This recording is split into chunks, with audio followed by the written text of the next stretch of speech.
Hello दोस्तों, welcome to my YouTube channel study girl Shruti. देखिए, मैं आज आप लोग को केमिस्ट्री का बताने जा रही हूँ। ये पार्ट 2 है। पार्ट 1 मैंने डाला था और ये पार्ट 2 है। केमिस्ट्री का है फर्स्ट चैप्टर। देखिए, पहला क्या है, हेडिंग है आप लोग का विस्थापन या प्रतिस्थापन अभिक्रिया। इसको इंग्लिश में क्या हम लोग बोलते हैं, डिस्प्लेसमेंट और सब्स्टिट्यूशनल रिएक्शन। यानी कि देखिए इसको कितने प्रकार में, तो यह अभिक्रिया दो प्रकार के होते हैं, जो विस्थापन है और जो प्रतिस्थापन अभिक्रिया है। कितने प्रकार का है, तो दो प्रकार का है। तो देखिए पहला क्या है, एकल विस्थापन अभिक्रिया। तो ये देखते हैं हम लोग एकल विस्थापन अभिक्रिया क्या है। इसको हम लोग इंग्लिश में क्या बोलते हैं, सिंगल सब्स्टिट्यूशनल रिएक्शन।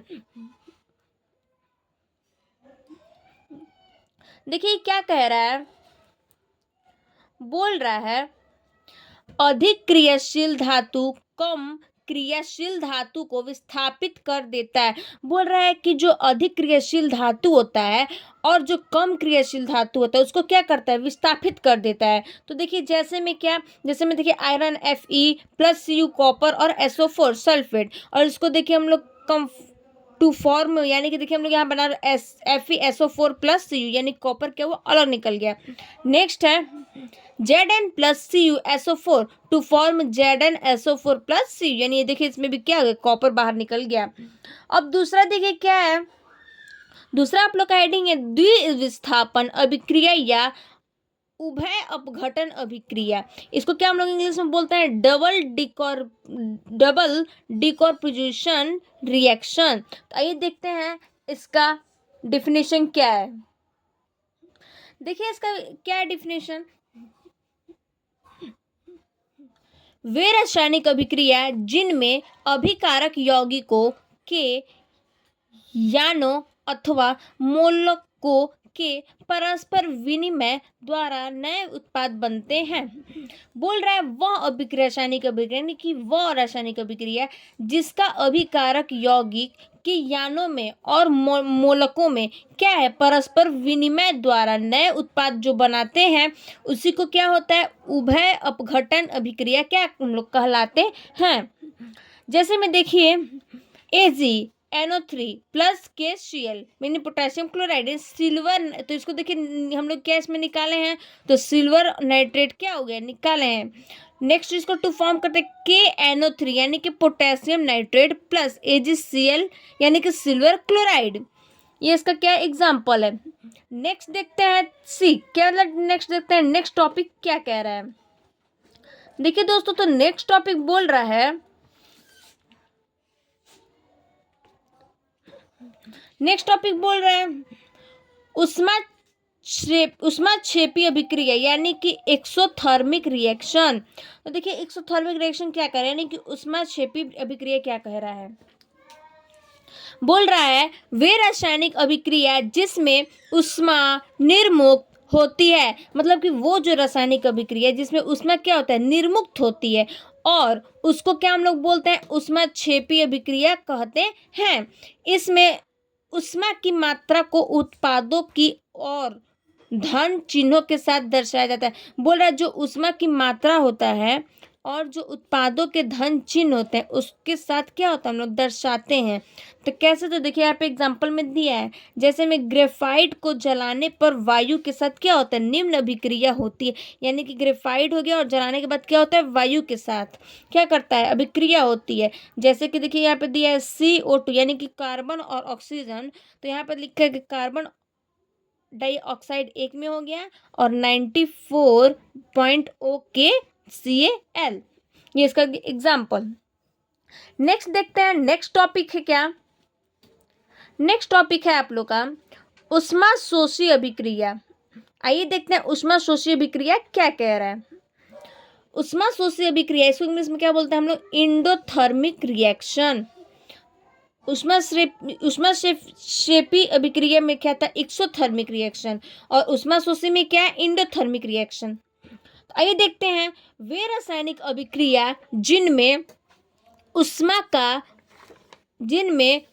का अवशोषण होता है उसको क्या हम लोग बोलते हैं, ऊष्माशोषी अभिक्रिया कहते हैं। जैसे कि बोल रहा है वे रासायनिक अभिक्रिया जिनमें, यानी कि जो रासायनिक अभिक्रिया है उसमें क्या ऊष्मा का अवशोषण होता है, उसी को हम लोग क्या बोलते हैं, ऊष्माशोषी अभिक्रिया कहते हैं। उसको हम लोग क्या बोलते हैं, उसमें अशोषीय विक्रिया कहते हैं। जैसे एग्जांपल में देखिए N2O2 यानी कि नाइट्रोजन और ऑक्सीजन। देखिए एग्जांपल है आप लोग का N2+O2 यानी कि नाइट्रोजन और ऑक्सीजन टू फॉर्म, इसमें क्या है 2NO और इसको 45 क्या कैल्शियम यानी KCAL। आइए देखते हैं नेक्स्ट क्या है टॉपिक। देखिए नेक्स्ट टॉपिक है आप लोग का ऑक्सीकरण अभिक्रिया यानी कि ऑक्सीडेशन रिएक्शन। देखिए क्या कह रहा है, वह अभिक्रिया जिसमें किसी परमाणु अणु या आयन से इलेक्ट्रॉन पृथक होते हैं, यानी कि बोल रहा है वह अभिक्रिया जिसमें किसी परमाणु का और अणु का क्या होता है, आयन से इलेक्ट्रॉनिक का पृथक होता है, और अर्थात उसमें इलेक्ट्रॉनिक की कमी होती है, यानी कि इलेक्ट्रॉनिक की क्या होती है, कमी होती है, इलेक्ट्रॉन की उसमें कमी होती है, उसी को हम लोग क्या बोलते हैं, ऑक्सीकरण अभिक्रिया कहते हैं। जैसे में देखिए टू फॉर्म Na धन प्लस E यानी कि क्या निगेटिव। तो देखिए जैसे बोला ये धनायन हो गया और ये सॉरी ये धनायन हो गया, प्लस को क्या बोलते हैं हम लोग धनायन, और माइनस को क्या बोलते हैं हम लोग ऋणायन। तो देखिए ये सोडियम क्या हो गया, ऋणायन हो गया, और सॉरी सोडियम क्या हो गया, धनायन हो गया, और इलेक्ट्रॉन क्या हो गया, ऋणायन हो गया, यानी कि इससे लिए इसको क्या हो गया, एक इलेक्ट्रॉन कम हो गया, तो ये ऑक्सीकरण हो गया। देखिए ऐसे ZnO यहाँ पे दिया और Cu, यानी कि देखिए यहाँ पे 2 धनायन क्या हुआ ले लिया, और यहाँ 2 माइनस यानी कि क्या हुआ, ऋणायन दे दिया, यानी कि कम हो गया, तो SO4। फिर यहाँ पे 2 फॉर्म यहाँ पे, इसका क्या है, ये एग्जाम्पल है।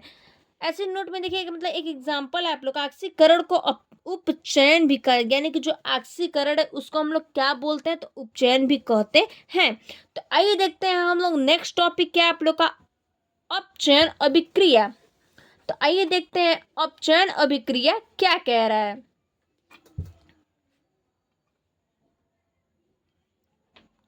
अपचयन अभिक्रिया देखिए, अपचयन अभिक्रिया यानी कि रिडक्शन रिएक्शन। ये देखते हैं वह अभिक्रिया जिसमें कोई परमाणु या अणु या आयन इलेक्ट्रॉनों को ग्रहण करता है। बोल रहा है वह अभिक्रिया जिसमें परमाणु और अणु क्या होता है, आयन इलेक्ट्रॉनों को क्या करता है, ग्रहण करता है, अर्थात उसमें इलेक्ट्रॉनों की वृद्धि होती है, यानी कि उसमें क्या होता है, इलेक्ट्रॉन की वृद्धि होती है, उसी को हम लोग क्या बोलते हैं, अपचयन अभिक्रिया कहते हैं। जैसे में देखिए सोडियम हुआ तो ये धनायन हुआ, इलेक्ट्रॉन 1 इलेक्ट्रॉन दे देते, इसको यहाँ पे क्या हो गया, ऋणायन हो गया है। और यहाँ पे देखिए सोडियम, ऐसे यहाँ पे ZnO+C यानी कार्बन, तो टू फॉर्म ZnCO। देखिए एक आप लोग को हम हम आप लोग को टॉपिक बताते हैं क्या, रिडक्स अभिक्रिया, यानी कि वेरी वेरी इंपॉर्टेंट टॉपिक है ये, रिडक्स अभिक्रिया वेरी इंपॉर्टेंट टॉपिक है, इसको अब ये कंपलसरी एग्जाम में आता है। रिडक्स अभिक्रिया तो रिडक्स रिएक्शन इंग्लिश में बोलते क्या है इसको, रिडक्स रिएक्शन। देखते हैं डेफिनेशन क्या कह रहा है, ऐसी अभिक्रिया जिनमें एक पदार्थ से इलेक्ट्रॉन की हानि तथा दूसरे पदार्थ से इलेक्ट्रॉन ग्रहण किया जाता है। बोल रहा है कि ऐसी अभिक्रिया यानी कि ऐसा इलेक्ट्रॉन जिससे हानि होता है और तथा दूसरे पदार्थ यानी कि दूसरे जो पदार्थ होते हैं उससे क्या होता है, इलेक्ट्रॉन की ग्रहण होता है, यानी कि वो देता है तो उसको क्या बोलते हैं हम लोग, ग्रहण किया जाता है, उसी को क्या बोलते हैं, रेडक्स अभिक्रिया कहते हैं। बोला रेडक्स अभिक्रिया में इलेक्ट्रॉनों की संख्या परिवर्तित हो जाती है, यानी कि जो रेडक्स अभिक्रिया है उसमें इलेक्ट्रॉन की क्या होती है, संख्या परिवर्तित हो जाती है, यानी कि मिक्स हो जाती है। आइए देखते हैं नेक्स्ट टॉपिक क्या कह रहा है। तो देखिए यहाँ पे आप लोग को एग्जांपल है क्या, 2H2O+O, यानी कि देखिए ये ऋणायन दिया है और ये धनायन है, तो यहाँ पे भी देखिए ऋणायन दिया है और यहाँ पे धनायन, तो इसको देखिए ये ऑक्सीकरण हो रहा है और यहाँ पे अपचयन हो रहा है। नेक्स्ट देखिए नेक्स्ट क्या है, नेक्स्ट देखिए नेक्स्ट टॉपिक है ऑक्सीकरण अभिक्रियाओं के दैनिक जीवन में प्रभाव, यानी कि effect of oxidation reaction in everyday life. पहला है संक्षारण। तो देखिए संक्षारण क्या है,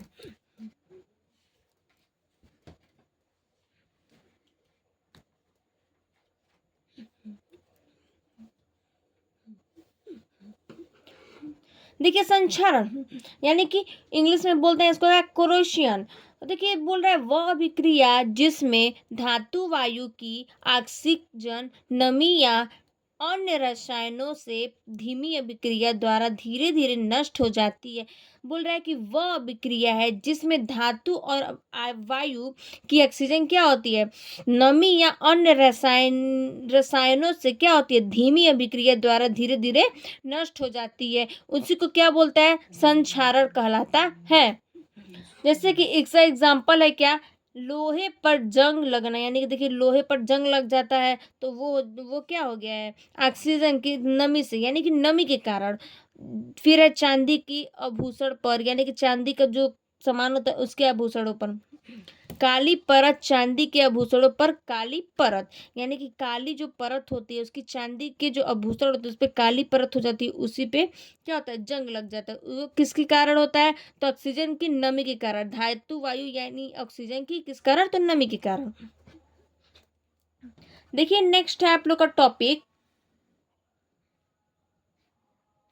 नेक्स्ट टॉपिक है विकृत विकृत गंधता, यानी कि रेंसिडिटी।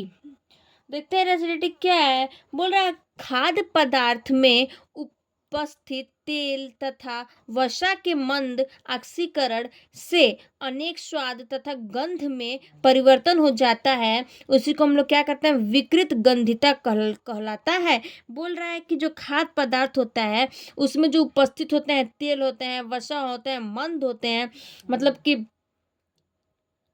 मंद होता है, तो उसी को हम लोग क्या, तो अक्यूत ऑक्सीकरण के अनेक, यानी कि ऑक्सीकरण के स्वाद और गंध में क्या होता है, परिवर्तन हो जाता है। उसी को हम लोग क्या करते हैं, विकृत गंधिता कहते हैं।